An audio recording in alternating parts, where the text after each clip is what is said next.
অচেনা দুইজন আর ছোট গাছের শিক্ষা।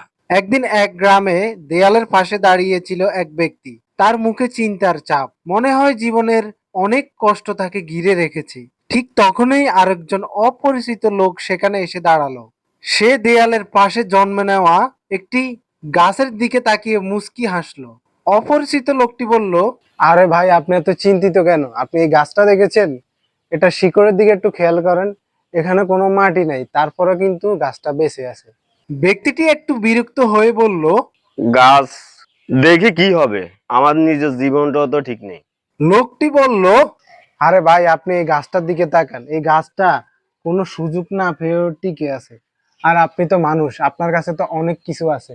কিছুক্ষণ ভালো করে গাছটি পর্যবেক্ষণ করার পর তার চোখে যেন নতুন করে ভাবনা জাগলো। সে বলল, হয়তো আপনি ঠিকই বলেছেন, আমি আবার চেষ্টা করব।